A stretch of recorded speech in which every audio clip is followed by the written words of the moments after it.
Kamusta guys? Ngayong araw samahan niyo ako mag-react guys dito sa part 2 ng ating ginawang reaction sa guitar skills ni Nisha ng bandang Mission Souls. Ito yung mga rene-request nyo wala dun sa una nating video guys. Ayan, sama-sama tayo manood, makinig at mag-react. Ito yung bestie. Ayan.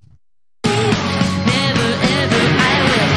I think that I'll let you know. Grabe. Grabe pala talaga guys yung pag-shred niya dito sa may kantang bestie, no?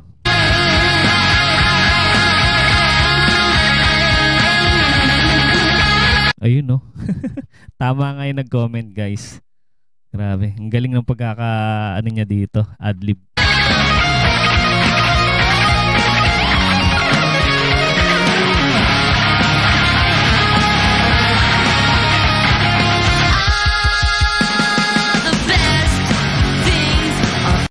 Grabe.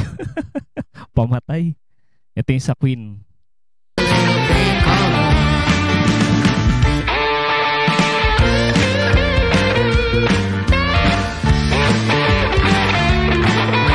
Itong sa Queen parang blues, no? Parang blues yung tunog.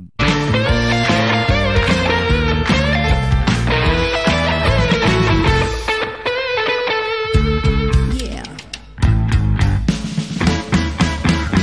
Lupit din ng adlib. Ito Mr. Postman ng Carpenters. Come on, deliver the letter. The sooner the better.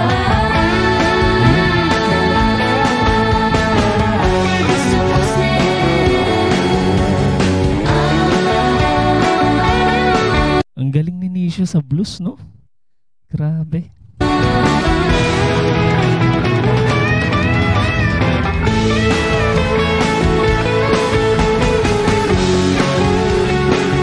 Si Daddy Seconds, ganado yo.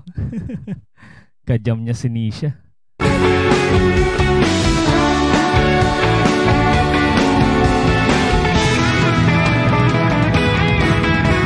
Siguro hindi makapaniwala si Daddy Second na may anak siyang malupit sa gitara, no?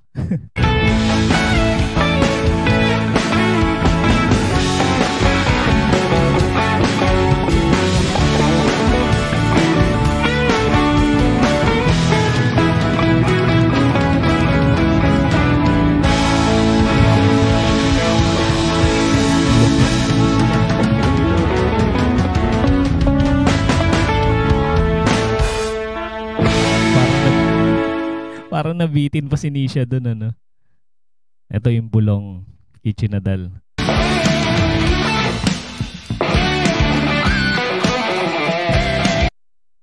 Ayun guys, yung pala yung pinakagusto ko sa ginagawa niya, yung sumisipol. Ayan, may nag-comment guys. Ayan, salamat sa nag-comment. Pinch harmonic pala tawag dun. Galing.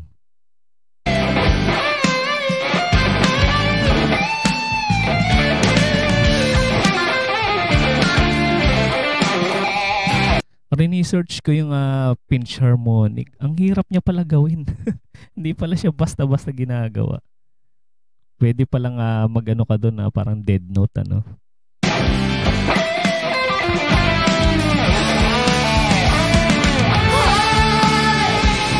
Galing. Grabe. Halimaw talaga to si Nito.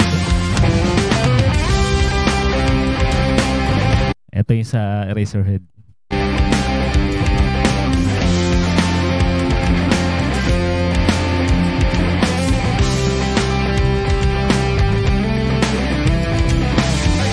Ito parang ano lang sa kanya, basic no?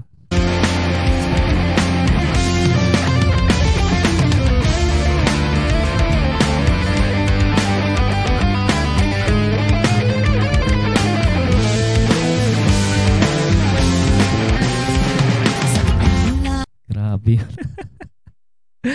Ayan, siguro guys, meron pa tayong mga hindi pa natin na i-react na adlib ni Nisha, pero abangan nyo guys, hanapin pa natin yung iba.